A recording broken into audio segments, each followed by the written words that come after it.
Todos os irmãos, paz do Senhor. Estou muito feliz em poder compartilhar com os irmãos a palavra de Deus. Eu fiquei maravilhada, né? Como Deus tem falado conosco nessa revista, né, irmãos? É muito conhecimento assim que Deus está passando para nós. Glória a Deus. Esse está melhor, fera. Aleluia, Jesus, é verdade.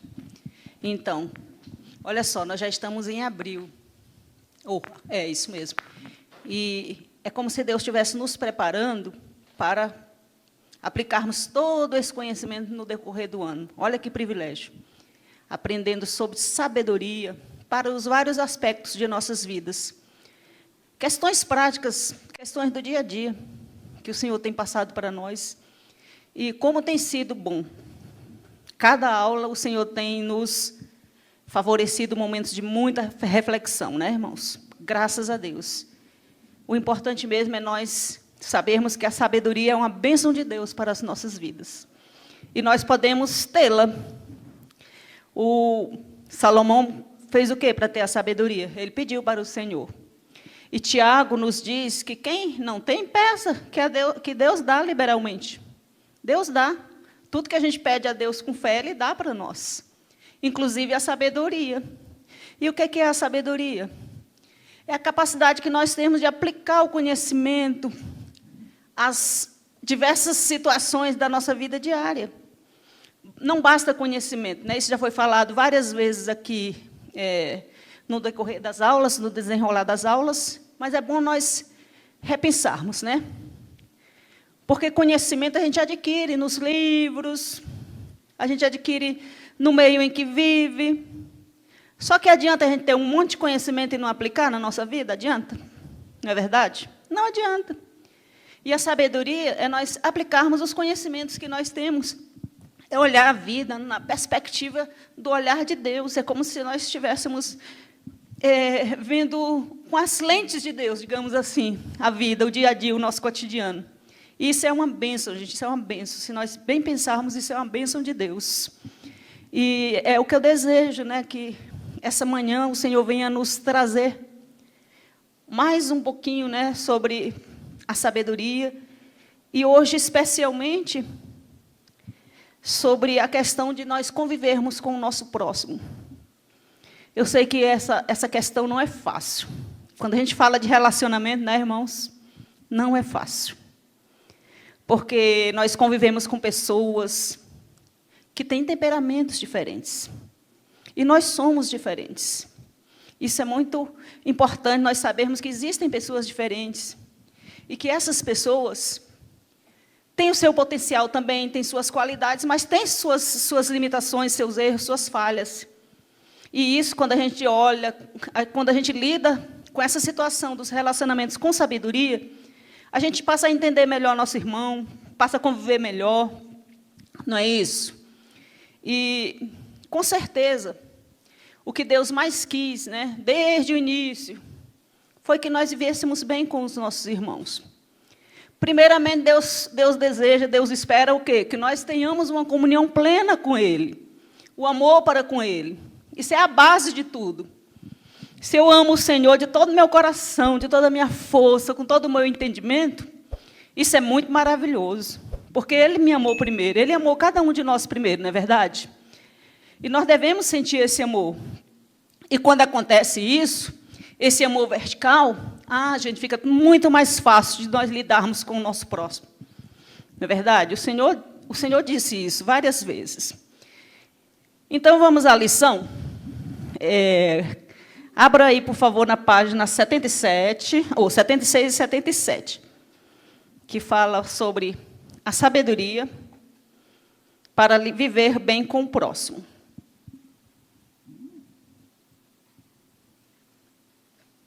Aleluia, Jesus. Eu vou fazer só algumas, antes de nós entrarmos na lição, bem rapidinho, só algumas considerações sobre sabedoria, rapidinho mesmo.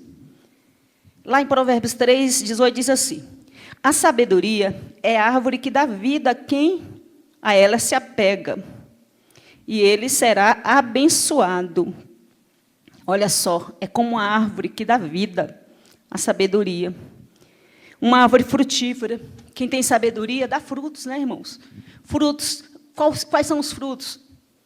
Se a gente for analisar, nós temos o fruto do Espírito em nossas vidas. E se nós formos citá-los, né, como está na palavra de Deus, são muitos. É bondade, misericórdia, paciência, benevolência, e por aí vai. O fruto do Espírito. Então, se nós temos a sabedoria, nós temos os frutos para produzirmos. E são frutos bons. O Senhor quer que sejam frutos bons. Uma árvore boa, ela produz o quê? Frutos bons. E o Senhor quer que nós produzamos frutos bons. Diz aqui também, ó, como é feliz o homem que acha sabedoria, e o homem que obtém entendimento, pois a sabedoria é mais proveitosa do que a prata e rende mais do que o ouro. Olha que maravilha. É mais preciosa do que rubis. Nada que você possa desejar se compara a ela. Na mão direita, a sabedoria garante vida longa, e na esquerda, riqueza e honra. Os caminhos da sabedoria são caminhos agradáveis, e todas as suas veredas são de paz. Isso também está em Provérbios. Provérbios cita muito sobre sabedoria. É em Provérbios 3, 13 a 17. Então, a sabedoria é uma riqueza. Não tem riqueza maior nesse mundo do que sabedoria. Se nós formos pensar nas pessoas que têm muitas riquezas, eu estava vendo o Bill Gates, por exemplo. Ele ganha milhões por dia, milhões de dólares por semana. Ele tem muita riqueza, muita riqueza. Se nós formos pensar, se nós tivéssemos muita riqueza, riqueza assim que a gente não soubesse nem como fazer, adiantaria se nós não tivéssemos sabedoria? Não adianta. Porque a sabedoria é uma riqueza, ela vale mais do que todos os tesouros. O Senhor fala para nós. Champlin, citando Cícero, ele disse que a sabedoria é a princesa das virtudes, a fonte do conhecimento bem aplicado. Tiago diz, quem não tem, peça a Deus, que é em Tiago 1, 5 em diante. Tá bom, irmãos? Então é isso. Fazendo essas considerações iniciais sobre sabedoria, vamos à lição, então?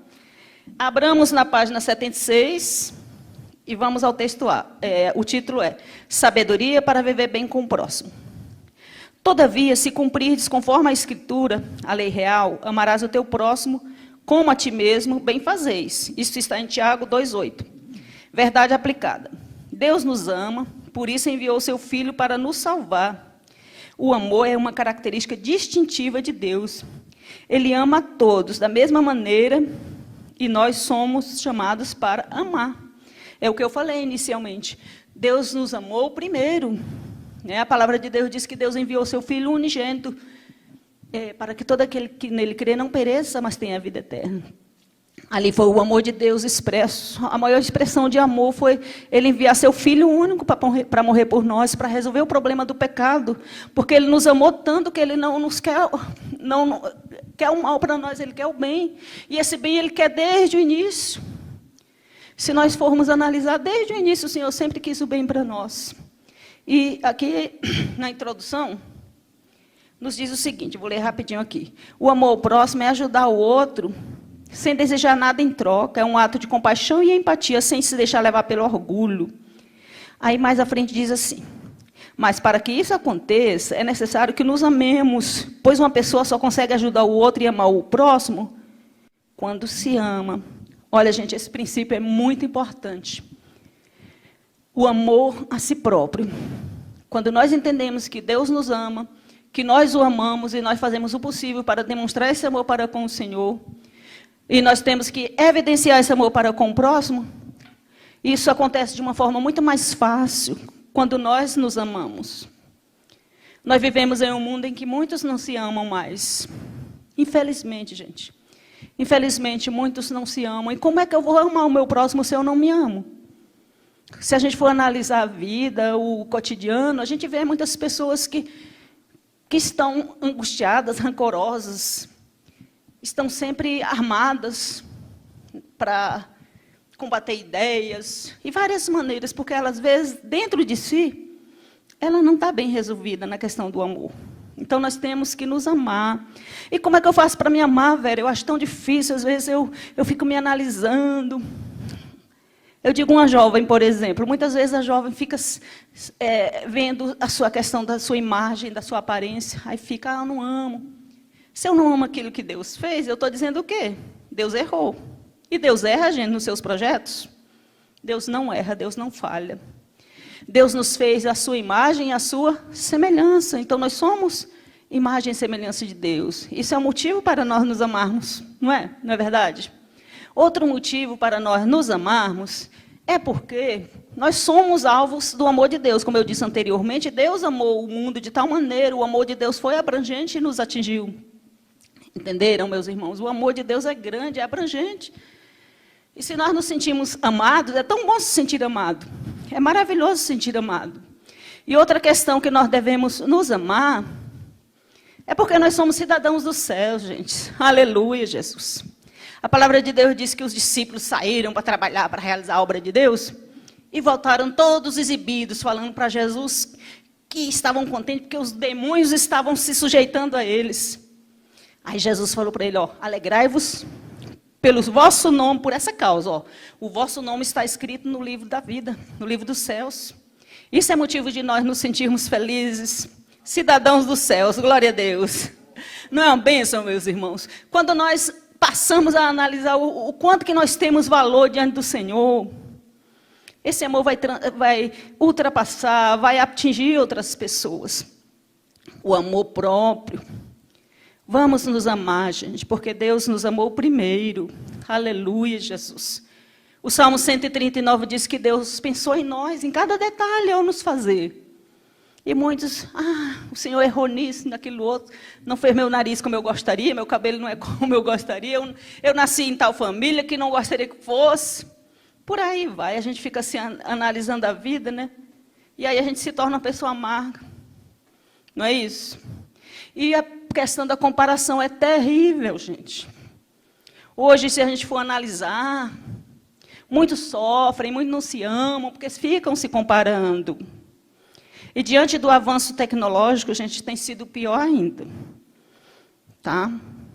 A intoxicação digital. Infelizmente, o jovem, por exemplo, vê uma vida perfeita lá nas redes sociais. As pessoas postam viagens maravilhosas, aquele rosto lindo, com filtro, sem nenhuma prega, aquela coisa maravilhosa. E muitas vezes o jovem fica se comparando, por que eu não sou assim, por que minha vida é assim, daquele jeito?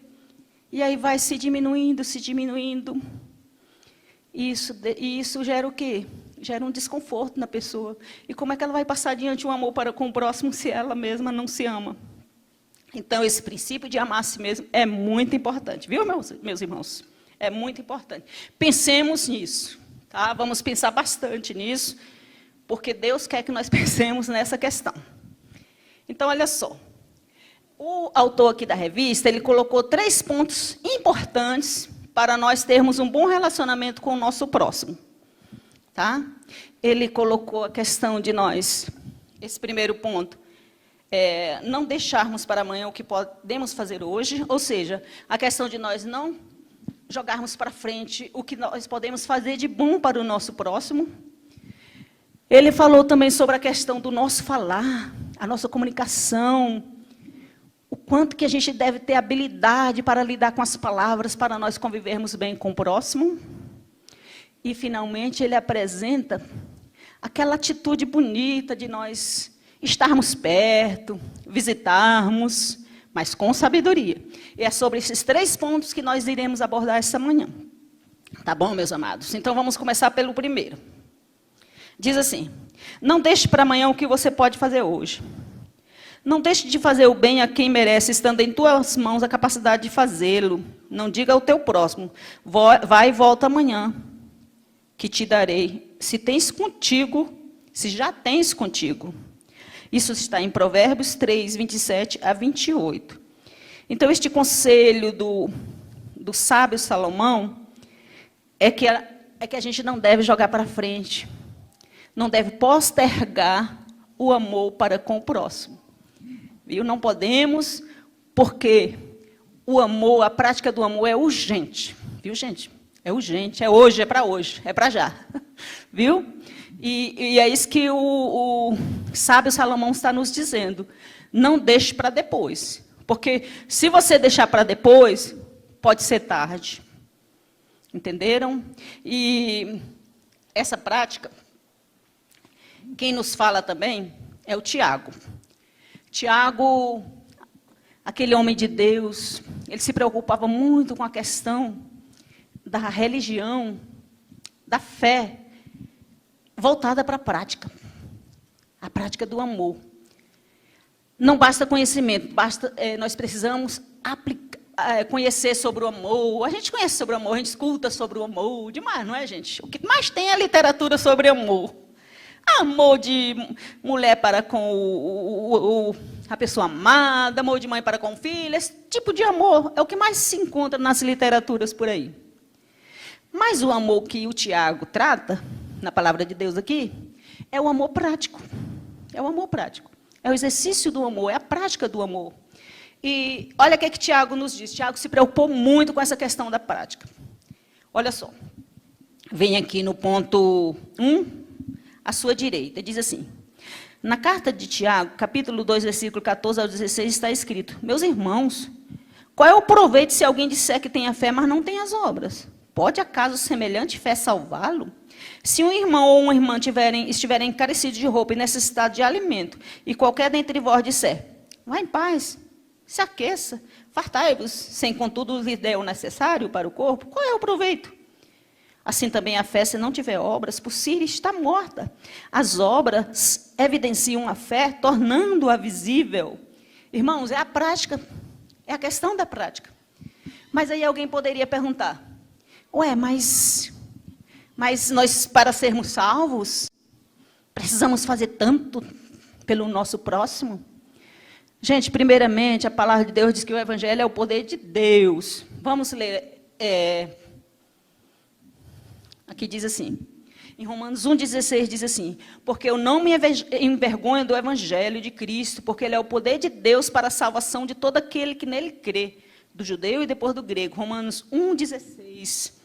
E diz assim, pois vocês são salvos pela graça, nós somos salvos pela graça, favor imerecido, por meio da fé. Isso não vem de nós, é dom de Deus, não vem das obras, para que ninguém se glorie. Efésios 2, 8 a 9.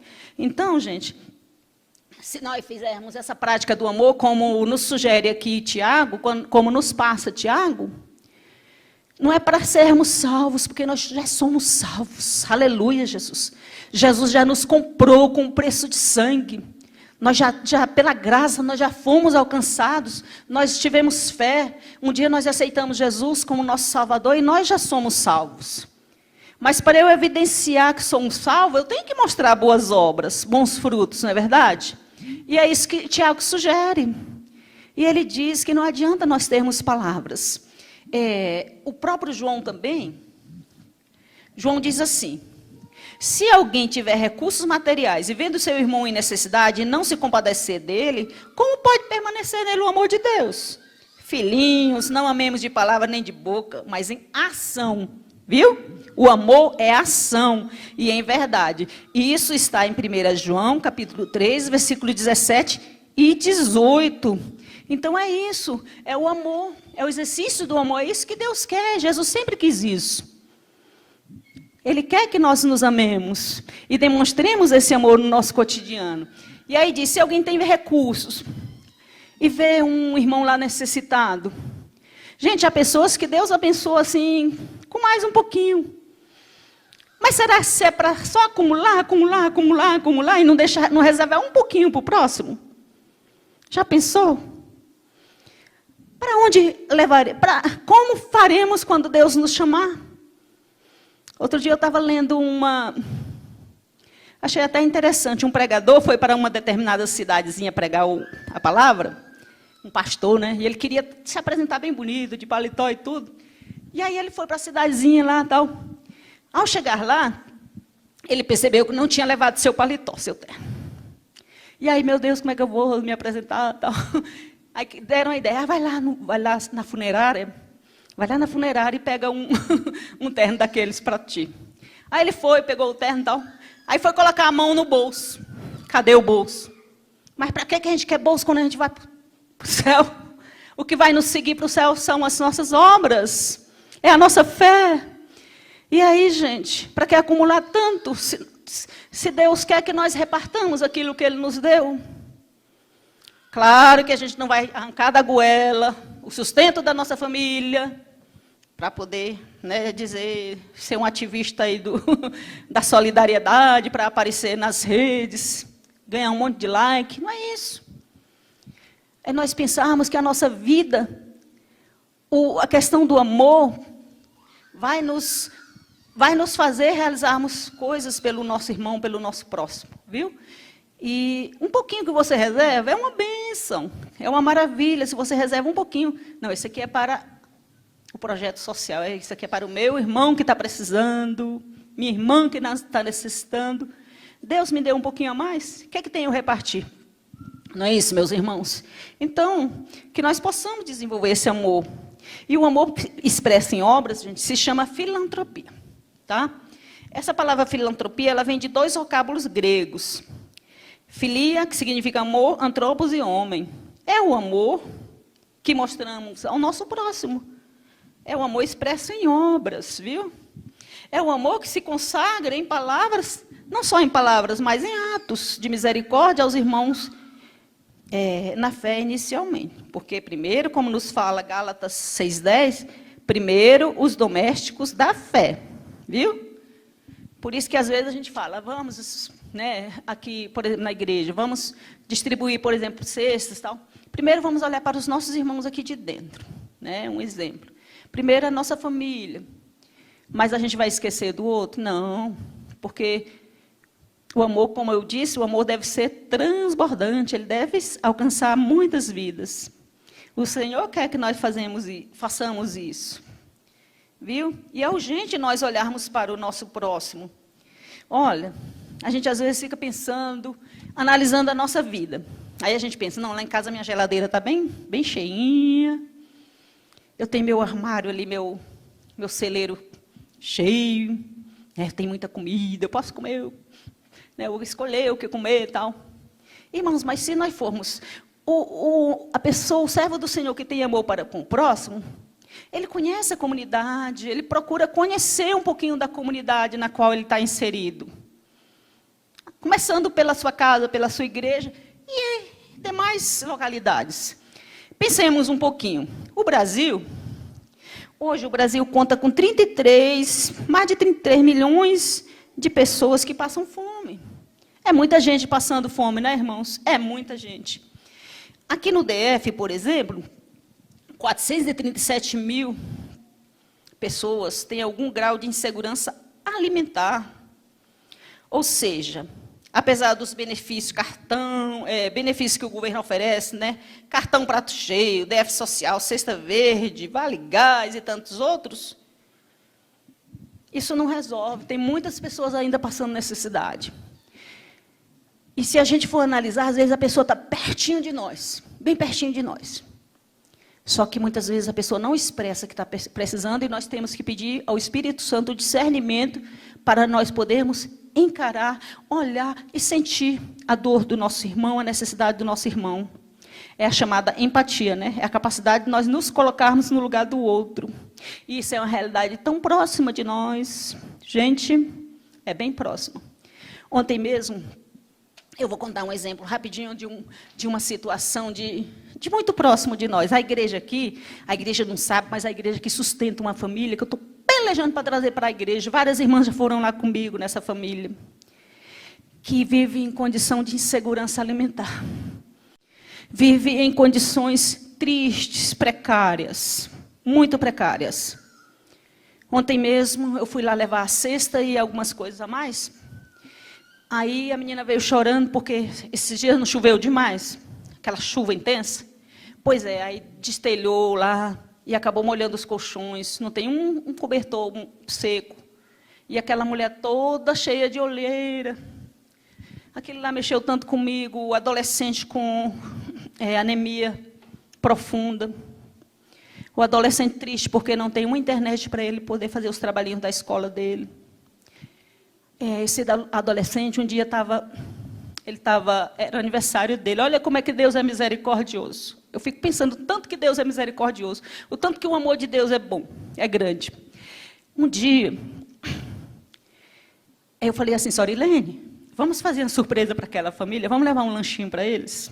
Aí a Sorilene fez, vocês já sabem como é que ela é, né? Bolo de chocolate, fez aquele monte de coisa gostosa, vamos lá levar. Só que nós não sabíamos que era o aniversário do menino. Quando nós chegamos lá, gente, levamos Coca-Cola e tal. Dessa vez não foi cesta básica, não. Foi assim, deu vontade de levar coisa gostosa. Quem é que não gosta de coisa gostosa, né, gente? Chocolate, essas coisas. Aí nós resolvemos levar. Esse dia foi surpresa. Quando nós chegamos lá, olha como é que Deus faz. Deus escuta as pessoas, Deus escuta o nosso gemido.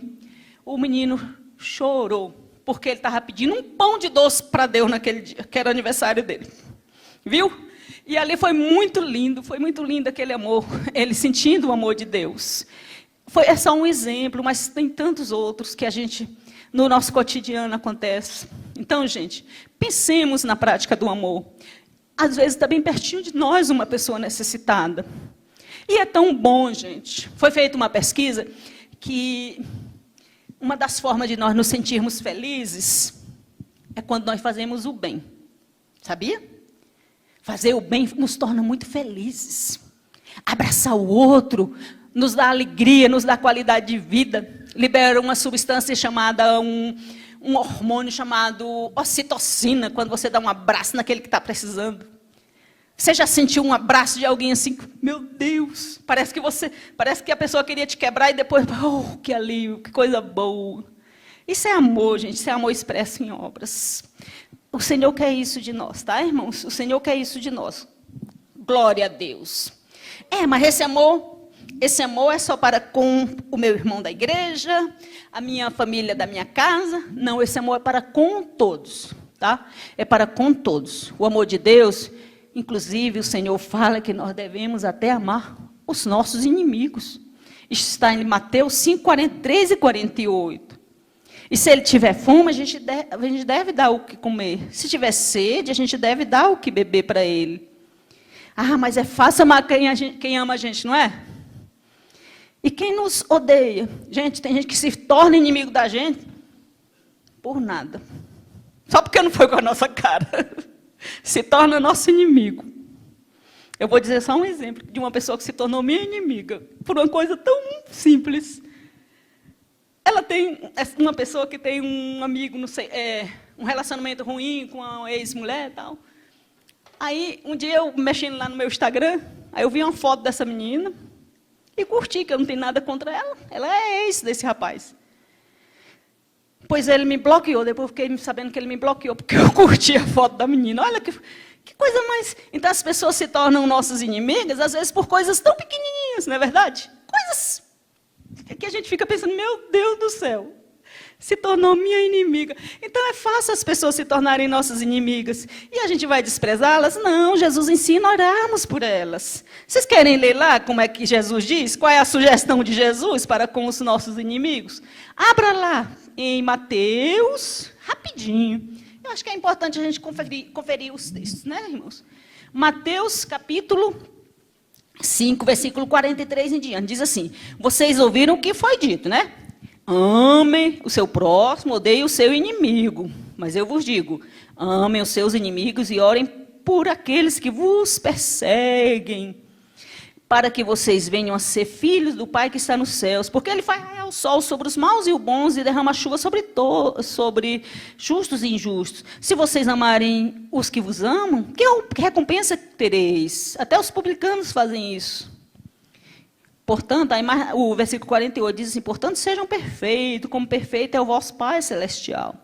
Irmãos, na Bíblia, no Antigo Testamento, de maneira nenhuma, está dizendo essa parte, odeie os seus inimigos. Não, não está escrito, não. Está escrito assim, essas palavras foram acréscimos dos rabinos. Eles acrescentaram isso, porque Deus nunca mandou a gente odiar ninguém. Jesus repudia o ódio. Deus repudia o ódio, Ele quer o amor. E de maneira nenhuma, mas os homens criam regras, né? Aqui os rabinos, esses homens que estudam, esses homens aqui, eles acrescentaram, fizeram esse acréscimo, né? E isso o Senhor não tem na Bíblia.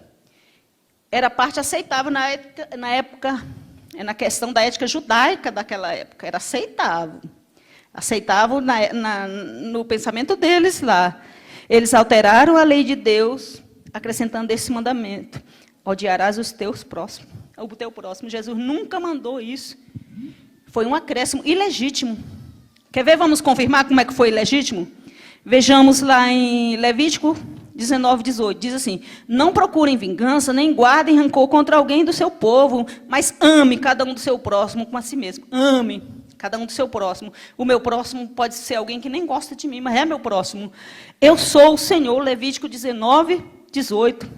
Aí diz assim também lá em Êxodo 23, 4 e 5. Se você encontrar perdido o boi ou o jumento que pertencer ao seu inimigo, ou seja, alguém que se fez inimigo seu, leve-o de volta a ele. Se você vir o jumento de alguém que o odeia, alguém que o odeia, não é você que o odeia, ele te odeia. Não se sabe por qual motivo. Caído sob o peso da sua carga, não abandone. Procure ajudá-lo. Tá? Em Romanos 12, 20, Paulo cita Provérbios, dizendo assim, para provar que devemos, Provérbios 25, 21 e 22, 21 e 22, para provar que devemos tratar as pessoas, os nossos inimigos, amavelmente. Então, ele cita até partes de Provérbios, né? O próprio Paulo cita. E o próprio Jesus diz assim: se o teu inimigo tiver sede, dá o que beber. Qual é esse capítulo que nós lemos aqui, né, irmãos? Então, é tratarmos as pessoas, porque há recompensa para quando nós fazemos o bem com o nosso próximo, mesmo aquelas pessoas que não gostam de nós. Gente, é muito forte quando a gente lê o capítulo 25, do versículo 35 e diante de Mateus. Eu acho aquela palavra muito forte. Quando Jesus diz assim, ó: então, vou ler para vocês rapidinho. Então o rei dirá aos que estiverem à sua direita: vinde, benditos do meu Pai, recebam como herança o reino que vos foi preparado desde a fundação do mundo, porque eu tive fome e vocês me deram o que comer, eu tive sede e vocês me deram o que beber, eu estive doente e você me visitou, eu tive frio, você me aqueceu. Ou seja, isso vai ter um peso muito grande. Como o pastor Gedeon disse na aula, quando a gente estava se formando para diáconos, ele falou assim que na contabilidade de Deus, o amor para com o próximo conta muito. Então, quando Jesus diz assim, quando você faz um desses pequeninos, você está fazendo a quem? Está fazendo a mim. Então, gente, olha que maravilha. Já pensou? A outra parte diz assim, eu não vos conheço. Olha que triste, eu acho muito triste essa parte. Eu não conheço vocês. Naquele dia ele dirá, eu não conheço vocês. Você viu uma pessoa passando fome, você tinha condições, você tinha recursos, você não ajudou. Você não amparou aquele que estava desprezado, você não visitou aquele que foi preso. Qualquer um que faz a um dos meus pequeninos, faz a mim. Então é muito forte. E outra palavra que eu acho muito, muito forte, gente, que fala muito ao meu coração, é essa aqui, ó. O que fecha os ouvidos ao clamor do pobre, Provérbios 21, 13. Clamará e não será ouvido. Gente, que triste a gente clamar e não ser ouvido. Ou coisa triste. Você está numa situação que você clama de um jeito, pede socorro de um jeito, pede socorro do lado e você não é ouvido. Que coisa triste. Então, o que fecha os ouvidos ao clamor do pobre, também um dia clamará e não será ouvido. E nós queremos ser ouvidos. Quem não quer ser ouvido por Deus, né? Todos nós queremos ser ouvidos, nossas orações respondidas, nossas reivindicações consideradas. O Senhor tem para nós respostas, mas a gente tem que fazer também. É aquilo que nós semearmos, nós colheremos. É a lei da semeadura. Façamos enquanto é tempo, gente. Trabalhemos enquanto é dia, porque a noite vem que a gente não pode mais fazer. Se Deus te deu recursos, glória a Deus por isso. Aleluia, Jesus. Glória a Deus, mas não fica acumulando só para tu não, e para tua casa, pensando no teu próprio ser. Distribui amor, glória a Deus, isso é uma bênção. Nas bem-aventuranças, bem-aventurados misericordiosos, porque eles alcançarão misericórdia. Mateus 5 e 7. Misericórdia é a gente lançar o coração na miséria do outro. É nos colocarmos no lugar do outro. Jesus praticou, passou aqui no mundo, o que ele mais fez? Exercitou a misericórdia. Estava alguém doente, ele ia lá e curava. Alguém oprimido, ele ia lá e libertava. Alguém enfermo, alguém desesperado, alguém sem esperança de vida, ele ia lá, dava razão de viver para aquela pessoa. Ah, Jesus deixou exemplos para nós demais. Se a gente for citar, gente, é muita coisa. É muita coisa que Deus pede de nós em relação ao amor para com o próximo. Tá? Não sejamos indiferentes como, infelizmente, o samaritano, naquela parábola do samaritano, né? Eles, infelizmente, não, o levita, o sacerdote, mesmo sendo conhecedores da lei, mesmo sabendo que Deus quer que nós amemos, eles foram indiferentes à situação daquele homem que estava caído na beira do caminho, ali, que foi vítima de assaltantes, de homens ruins, e estava à beira da morte. Ali é uma indiferença. Deus não quer indiferença das nossas vidas. Nós não podemos ser indiferentes. Nós não podemos fechar nossos olhos em relação às coisas ruins que estão acontecendo com o nosso próximo. Vamos adiante, porque é muita coisa. Agora que a gente vai sair, vamos passar para o outro tópico. Porque esse do amor é muito, meu Deus, da prática é muito grande. Vamos, então, essa parte agora. Os mestres, gente, aqui na página 78, diz que os mestres judeus entendiam por próximo somente os que eram do seu próprio país, nação ou religião. Ou então a quem eles agradavam considerar ser amigos. Questão de conveniência. Eu só amo quem, né, quem eu quero né, só amo quem supostamente me passa alguma coisa, um amor interesseiro. E esse não é o amor de Deus. Não é o amor de Deus. O amor de Deus é totalmente diferente. É aquele amor que enxerga o outro com os olhares, o olhar de Deus. Tá? Então, vamos para o ponto 2, página 78. Página 78 diz assim: não fale mal do teu próximo. Sobre tudo que deve guardar, guarda o teu coração, porque dele procedem as fontes da vida. Desvia de ti a falsidade da boca e afasta de ti a perversidade dos lábios. Irmãos, guardar o coração. No Antigo Oriente Próximo, o coração era considerado a sede do intelecto e a fonte da estabilidade para quem quisesse seguir a vida justa e sábia. Na cultura hebraica, o coração é o centro da personalidade. Ele é o que pensamos, realizamos, sentimos. Dessa fonte jorra a expressão de todo o ser. E a sabedoria repousa no coração daqueles que têm discernimento. O coração sábio ensina a sua boca e os seus lábios promovem instrução. Então, o que é guardar no coração? Se o coração é uma fonte, porque a boca fala, lá em Mateus 12, 34, diz que nós expressamos aquilo que está dentro de nós. Considerando que o nosso coração é uma fonte, o que tem que ter dentro dessa fonte? Vocês se lembram, na aula anterior, quando o pastor Cícero nos falou que de uma mesma fonte não pode sair água doce, água salgada, salobra, sei lá. Assim é o nosso coração. Nosso coração é uma fonte. E é uma fonte que tem que ser limpa. Tem que sair coisas boas de dentro de nós, e nós verbalizamos coisas boas. Quando nós temos um coração cheio de amor, a gente vai expressar o quê? Amor. E o que Deus quer que nós guardemos dentro do nosso coração? Que tipo de depósito é o nosso coração? Gente, vocês sabem que tem pessoas que são acumuladoras, né? Vou pegar essa garrafa velha que um dia eu posso usar, aí vai acumulando um monte de coisa. O nosso coração não é lugar para acumular coisa ruim. Não é lugar para acumular ódio, rancor. Isso aí são cargas pesadas que Deus não quer que nós levemos dentro de nós. E Ele dá 2 exemplos de coisas que nós devemos guardar no nosso coração. A palavra dele, lá no Salmo 119, versículo 11, diz assim: guardei a tua palavra no meu coração para eu não pecar contra ti. Viu? Coisa que nós devemos guardar dentro do nosso coração. E lá em Provérbios 14, 33, diz que nós devemos guardar a sabedoria. Viu? Eu não falei para vocês que a sabedoria é uma riqueza, é um tesouro? A gente não gosta de guardar coisas preciosas num cofre, sei lá, num lugar bem escondidinho? Pois guarde a sabedoria dentro de si. Guarde. Porque aí você vai transmitir coisas boas, porque dentro de você tem coisas boas. Aleluia. Dê uma palavra boa para aquele amigo, para aquele irmão que está necessitado. Gente, uma palavra boa alivia tanto a gente. A palavra de Deus diz que uma palavra boa, como faz bem para a gente.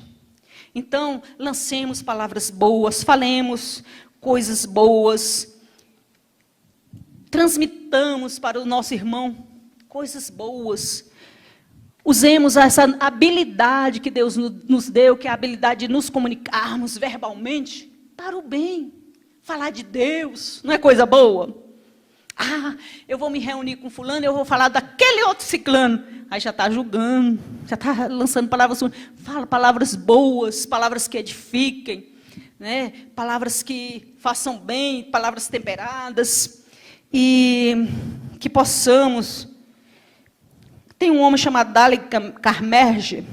Ele diz que aprender a ouvir as pessoas é uma das maneiras para nós fazermos amigos. Temos que aprender a ouvir com os ouvidos, com os olhos e com o coração. E devemos amar as pessoas por meio das nossas palavras. Ou seja, as palavras devem ser curadoras, né? Nós podemos usar nossas palavras para curar as pessoas. Viu? Poxa, a gente muitas vezes usa nossas palavras, digamos que o pai, a mãe, esse menino não vai dar para nada. Isso não tem futuro, não. Gente, vamos ter cuidado que uma palavra pode matar, mas uma palavra pode levantar também. Viu? Cuidado com o que falamos para os nossos filhos, viu, pais, aqui. Cuidado para o modo como nós tratamos as pessoas e cuidado também para ouvir as pessoas, saber ouvir as pessoas. Um menininho lá do Rio de Janeiro, ele não foi ouvido pelo pai, é uma história verídica. Ele fez alguma coisa na escola e os professores reclamaram com seus pais. E esse menino pelejou para explicar para os seus pais que não era nada daquilo, e de fato não era nada daquilo que ele estava sendo acusado. E aí tentou explicar e nada dos pais ouvirem. Aí o pai dele era da polícia militar. E um dia o pai dele e a mãe foram fazer compras, né? E esse menino escreveu o bilhete assim: vocês não quiseram me ouvir, minha vida não tem sentido. Aí o menino deu cabo da própria vida com a arma do pai, porque ele não foi ouvido, porque o diálogo foi rompido naquela família, porque é tão importante nós nos comunicarmos, viu, gente? É tão importante nós usarmos a boca como canal de bênção.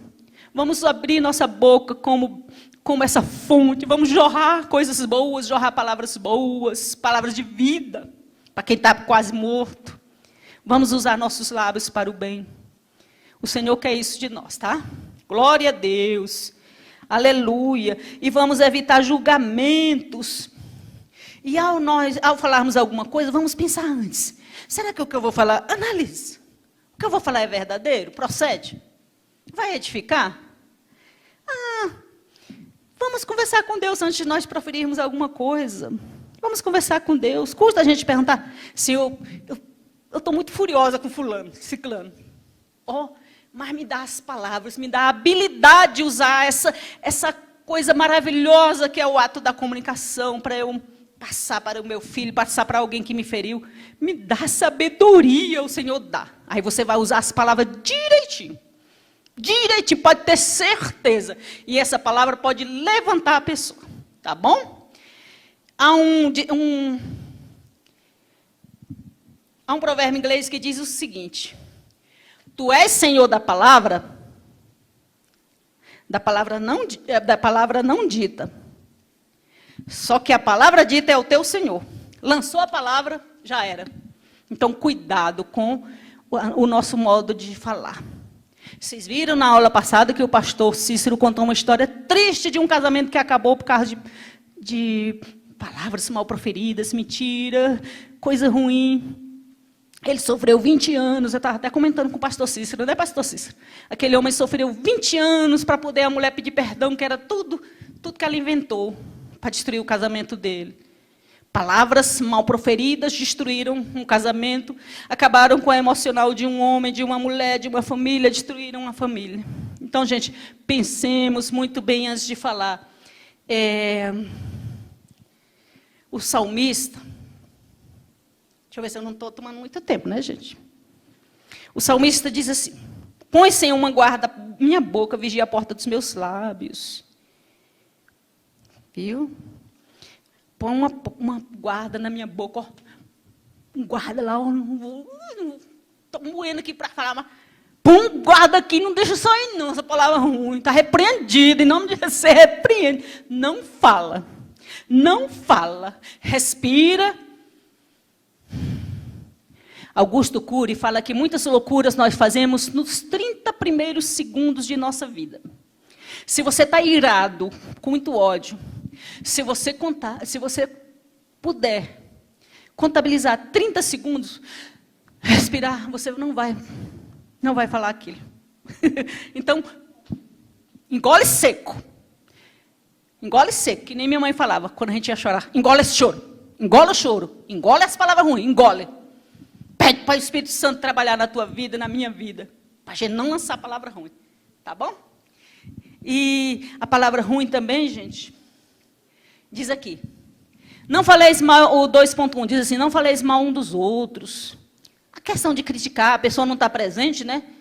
E aí, fica criticando, aí a pessoa não tem como se defender, não é? Aí diz assim, que o termo usado do grego é catalaléu.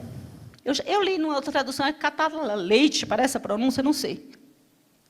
É falar mal, página 79, tá, irmãos? Falar mal, degradar, difamar. Esse é um termo aplicado ao ato de dizer palavras duras contra os ausentes. Que triste, você ser alvo de chacota, você não está presente. Chega a orelha, eu acho que tem gente lá no Ceará falava que a orelha esquentava, sabe quando tem alguém falando da gente? É esse aqui, falar mal do outro. É muito perigoso. Vamos usar a boca como fonte de bênção, tá? Quem fala mal do irmão, julga o seu irmão, 2.2. Gente, que perigoso, nós não somos juízes. Nós não somos juízes para ficar julgando as pessoas, usar as palavras para julgar as pessoas. Antes de falarmos algo de alguém, sigamos o conceito de Sócrates. Ele dizia assim, as nossas palavras precisam passar por 3 peneiras. As 3 peneiras. Vamos aprendendo com Sócrates aqui, aquele cara inteligente, pensador. Ele diz assim, é verdade o que eu vou falar? Analise. É com a pessoa certa? É oportuno? Então, antes de falarmos algo, vamos analisar bem direitinho, tá, gente? E sem questões de julgamentos. Porque o Tiago compara a língua, gente, como um cavalo fogoso sem freio, um navio sem leme que pode espartifar-se nas rochas, uma fagulha que incendeia uma floresta, uma fonte contaminada, viu? Eu falei da fonte. Uma fonte contaminada, uma árvore que produz frutos ruins, venenosos. E eu já falei que nós produzimos frutos bons, né? Um mundo de iniquidade, uma fera indomável. Jesus disse que a língua revela o coração. Está lá em Mateus 12, 34 em diante. Uma língua controlada significa um corpo controlado. Se a língua é peçonhenta, má, afiada, ferina, essa religião que nós proferimos é oca. Não adianta dizer que é crente, servo do Senhor, e só falar besteira, falar mal contra o outro. E diz que glorifica a Deus. Pode uma boca, uma fonte que jorra, que tem que jorrar só um tipo de água. Eu glorifico a Deus, louvado seja Deus, sou um servo de Deus. Mas não mexe comigo, não. Não mexe comigo, não, que vai ouvir. Então, que nós possamos ter cuidado com a nossa língua, com o nosso falar, ter cuidado com os julgamentos. Aqui está falando de julgamentos, viu? Cuidado com os julgamentos. E que nós não somos juízes. Está no 2.2, cuidado. Eu fiquei pensando, gente, para falar do julgamento, eu fiquei pensando no coitado do Jó. Coitado, entre aspas, o servo do Senhor Jó. Gente, ele estava passando por tanta crise na vida, aquelas crises mais terríveis da sua vida. E ele, em alguns momentos, tudo bem, os amigos deixaram suas casas bem longe. Os amigos de Jó tiveram aquela empatia, foram ficar pertinho dele quando ele estava sofrendo, aquelas coisas terríveis, quando ele estava todo machucado, todo ferido, todo perebento. Os amigos dele foram até lá, se condoeram, sentiram misericórdia dele e foram até lá. E, num dado momento, ficaram calados algum tempo. Oh, glória a Deus, enquanto estavam em silêncio. Enquanto estava em silêncio, muito bem. Mas quando começaram a falar, oh, meu Deus, começaram os julgamentos. Que coisa triste, a gente já está passando por uma situação difícil na vida da gente, ainda vem um monte de gente nos julgar. Ah, tu está assim porque tu pecou. Olha, pensando, julgando de acordo com seus pensamentos, seus preceitos. E Deus não quer isso.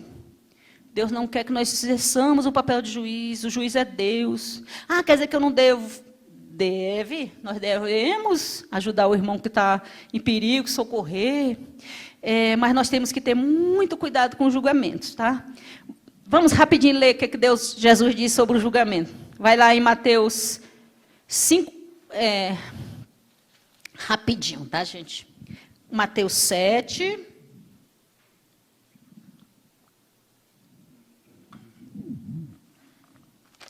Mateus 7. Agora eu perdi os óculos. Ai, ai. Como é que eu vou ler? Achei. O julgamento ao próximo. Cuidado. Não julguem para que vocês não sejam julgados, pois da mesma forma que vocês julgarem, vocês serão julgados. E a medida que usarem também será usada para medir você. Porque tu repara no cisco que está no olho do teu irmão e não vigia. E tu não olha para a trave que está no teu olho, né? Como você pode dizer ao teu irmão, tira o cisco do teu olho quando há uma viga no teu? Hipócrita, tira primeiro a viga do teu olho, então você verá claramente para tirar o cisco do olho do teu irmão. Então, irmãos, olha, o perigo de julgar, porque com a medida que nós julgarmos, nós seremos julgados também. Então, primeiro nós temos que nos julgar, nos avaliar. Quando diz assim, porque tu tira o cisco do olho do teu irmão, você tem uma trave. Aí é o perigo de nós não olharmos para os nossos erros e enxergarmos o erro dos outros e culparmos que ele está passando por um problema X. Ah, tua casa está assim porque você pecou, você fez isso, aquilo, outro. É muito triste. É muito horrível. Aí, a gente está na quinta-feira, nós estamos estudando sobre a questão do Jó, da vida de Jó, que está sendo uma bênção. Aí teve um dia que eu vou pedir licença até para a Suelen, para citar o exemplo que ela falou. Viu, Suelen? Tu não está aqui, mas tu me permite, né? Ela citou assim, é uma história que você já conhece, que a mulher, todo dia ela olhava a janela dela e via os lençóis da vizinha tudo manchado.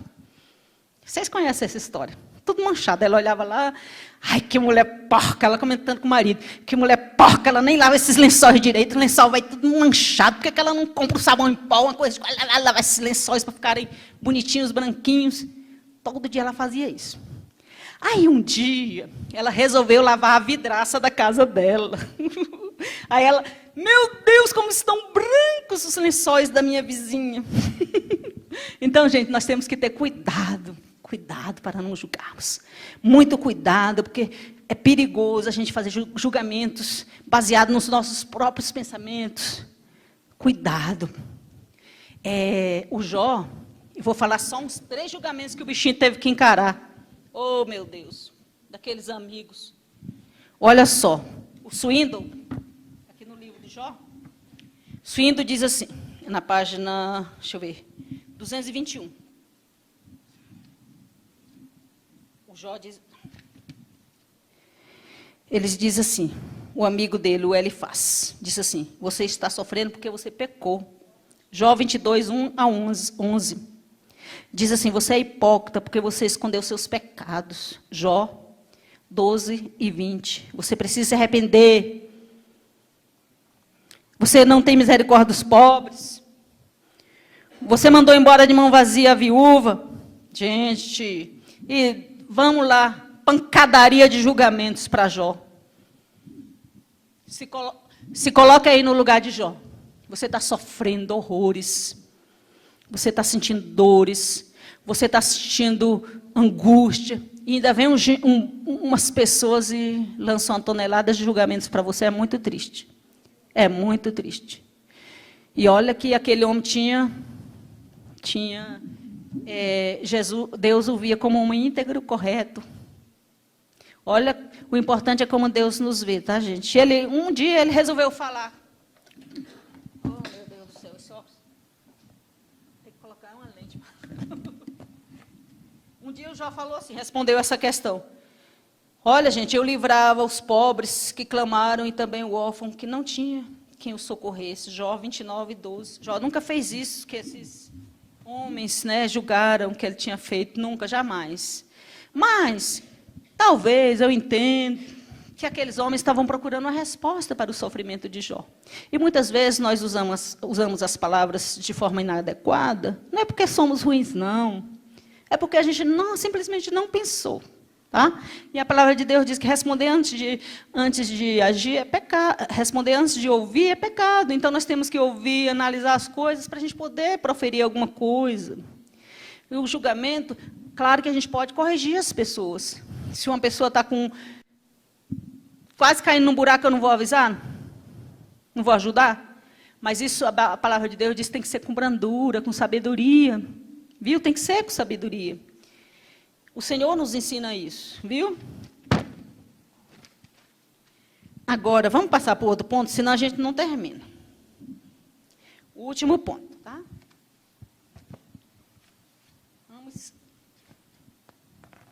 Vamos agora caminhar um pouquinho e fazer algumas visitas, tá?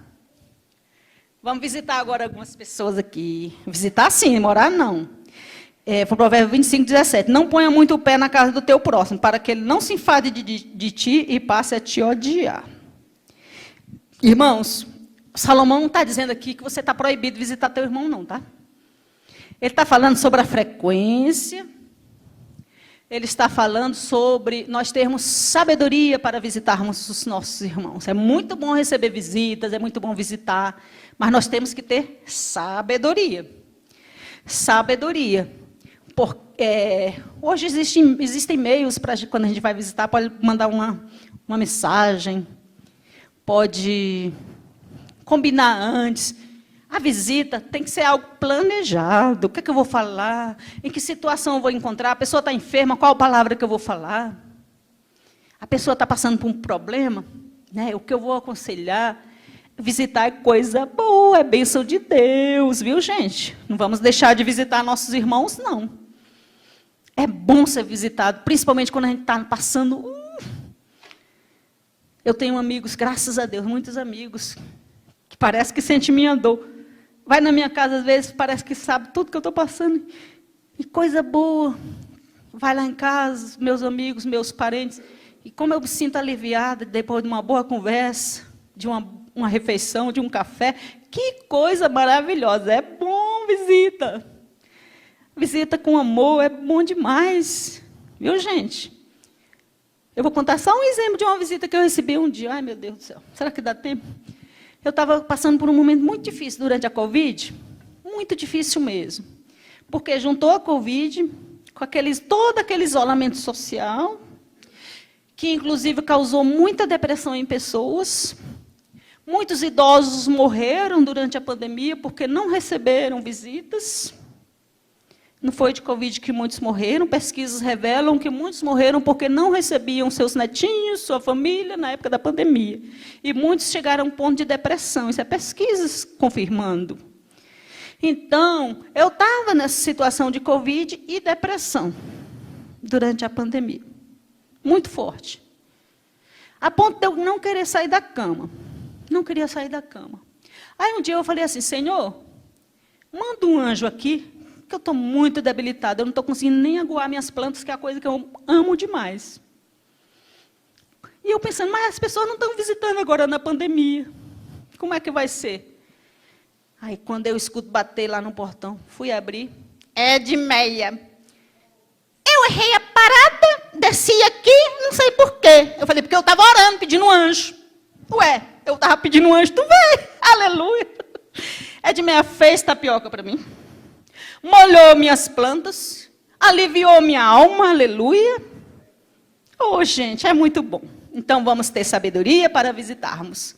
Jesus visitava as pessoas. Eu coloquei aqui vários exemplos de Jesus visitar. Jesus visitava com objetivos.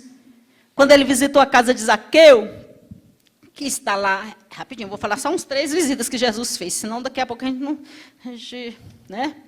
Jesus, Lucas 19, 5 e 7, Jesus disse assim, eu vou ler só o versículo, quando Jesus chegou àquele lugar, olhou para cima e disse assim, Zaqueu, desce depressa. Aí depois Jesus disse assim, lá no versículo 9, hoje houve salvação nessa casa. Então a visita de Jesus ali na casa de Zaqueu teve um objetivo, a salvação daquele homem. Então que nós façamos visitas com objetivos definidos. Eu vou visitar por aquela irmã porque ela está necessitada. Aquela está triste. Aquela perdeu um ente querido. Aquele irmão está precisando tanto do meu abraço. Então vamos visitar com sabedoria, como Jesus fazia. Jesus, ele visitou também, outra casa que ele visitou, a casa de... Deixa eu ver quem foi o homem que ele visitou mais. Jesus visitou a casa de Lázaro, né? A casa de Maria. Eram locais que Jesus frequentava e se sentia bem, e era bem tratado. Irmãos, visitas bem planejadas, visitas a pessoas certas, a pessoas que você, não, ali está precisando. Que bênção, né? Muito bom. O casal está com problema, vai lá a equipe de casamento dissolúvel, visita, faz a obra, né, pastor? Foi lá em casa várias vezes, oh, glória. Então, assim, a visita é coisa boa, é bênção de Deus. Nós temos Jesus na casa de Mateus, foi até criticado que era a casa de um publicano. Mas Jesus tinha prazer de ir na casa das pessoas, visitá-las, mas sempre ele fazia algo, tá? Sempre tinha fruto. Por exemplo, na casa de Simão, ele chegou lá, a sogra dele estava com febre, Jesus curou, né? Está lá em Mateus capítulo 1, 29. Além de Jesus ter curado, mais tarde, no versículo 32, olha que interessante. Ao anoitecer, depois de pôr o sol, o povo levou a Jesus ali todos os doentes da cidade. E o povo se reuniu na porta daquela casa. Jesus curou e libertou a muitos. Olha que visita produtiva, frutífera, que bênção, né? Jesus visitando, mas sempre tinha frutos nas visitas dele. Não era visita aleatória, frequente, cansativa, inconveniente. Não, eram visitas planejadas. Então vamos visitar sim, vamos visitar sim. Olha, louvado seja o nome do Senhor pela vida de Lídia, pela vida de Priscila e Áquila. Lá na igreja, ali no início da igreja, quando o evangelho estava se expandindo, porque essas pessoas foram instrumentos de Deus para acolher os servos de Deus. Paulo agradece, Paulo esteve na casa de Lídia, onde nasceu a igreja de Filipos, Atos 16, 40, na casa daquele casal chamado Priscila e Áquila, lá em Atos 18 e 2, aquele casal lá em Éfeso, né? A igreja de Éfeso se inicia ali na casa deles. Aquele casal abriu as portas da sua casa, mas abriu a porta do seu coração também. Então, visitas produtivas. Olha, se não fosse assim, como é que o evangelho ia avançar, gente? Era muito necessário que os irmãos fossem acolhidos, os missionários, os evangelistas, os apóstolos, aquelas pessoas daquela época. Então, receba bem as pessoas na sua casa. Glória a Deus. E também visite quando necessário. Tá? É muito importante. Só não podemos visitar de forma não sábia, forma tola. Só para... né, nós temos objetivos quando fazemos visitas, tá, irmãos? Então, nós não podemos citar muitas visitas aqui, mas olha, nós estamos aqui hoje, sabe por quê? Porque alguém abriu as portas da sua casa, do seu coração, para receber os apóstolos, aqueles homens de Deus, para expandirem o evangelho, e o evangelho ultrapassou oceanos, ultrapassou fronteiras para chegar até nós, não é isso? Graças a pessoas que tinham um coração hospitaleiro, tá?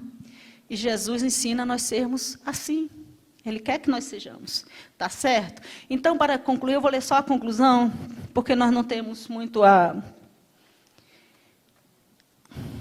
falar mais, porque senão fica cansativo. A Bíblia diz que o muito falar dá canseira e enfado. E eu não quero cansar vocês e nem enfadá-los.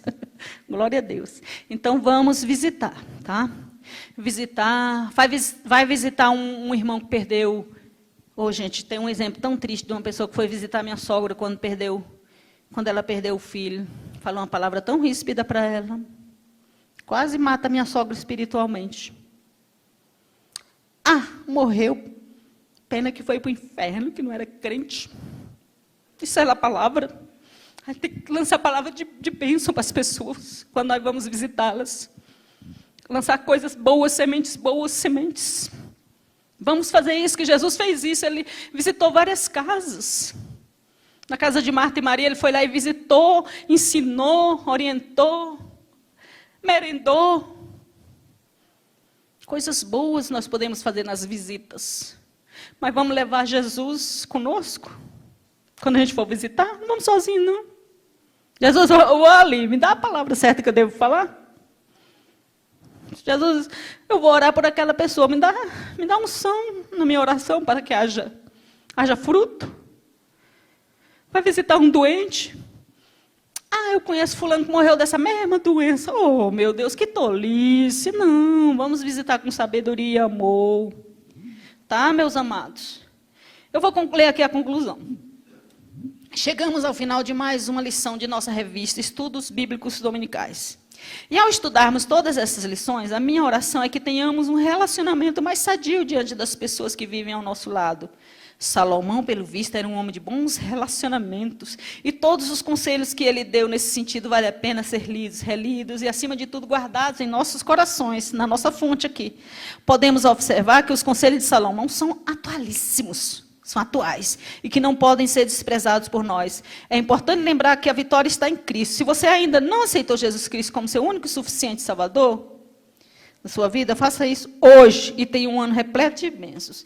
Então, amarás o Senhor teu Deus de todo o teu coração, com toda a tua força, de todo o teu entendimento, e ao teu próximo como a ti mesmo. Isso resume toda a lei. Toda a lei. É o primeiro e maior mandamento. Esse mandamento resume toda a lei. Jesus respondeu isso, quando foi indagado sobre o amor para com o próximo.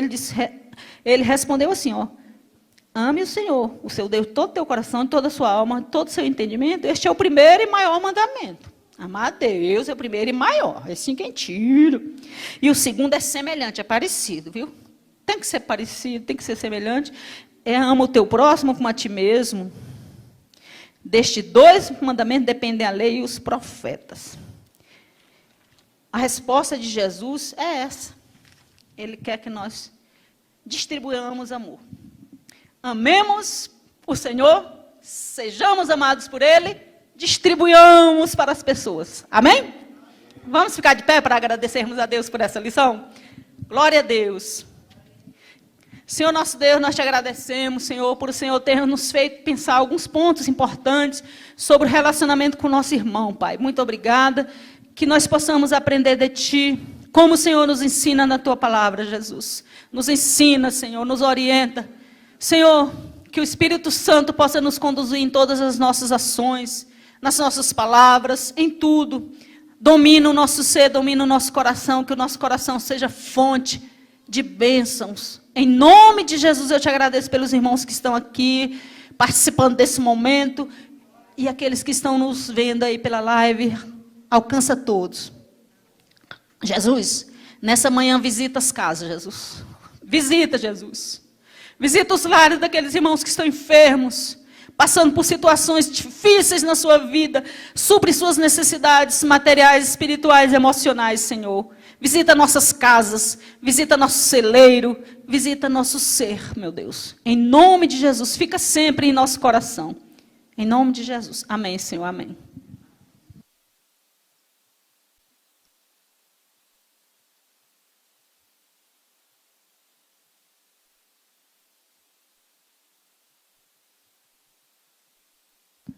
Foi bom, né? Não precisava terminar, né?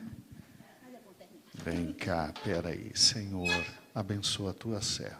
Muito obrigado, ó Deus. Continua usando com sabedoria. Abençoa o esposo. Abençoa os filhos. Agora o netinho, Senhor. E dá da tua graça a todos. Muito obrigado pela Vera, ó Deus. Muito obrigado. Amém. Amém. Agora tem que orar pelo netinho, né? Glória a Deus. Ô menino bonito. Pode ir para o segundo, meu filho. A fábrica é boa. Glória a Deus. Eu estava pensando aqui, né, irmãos, a Verinha ministrando, e o Heber tocou em 3 pontos. Não deixes para amanhã o que pode fazer hoje para com o teu próximo, não fale mal do teu próximo e visitar sim, morar não, né? Depois leia essa parte, é muito boa.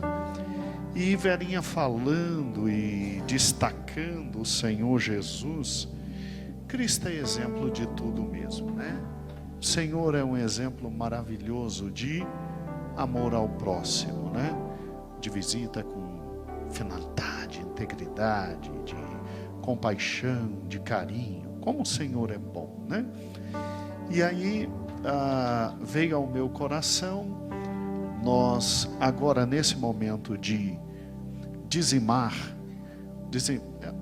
vamos lá, de entregar o dízimo e de ofertar, nós louvarmos ao Senhor com o hino 200 da harpa. Quão bondoso amigo é Cristo. Amém? Então,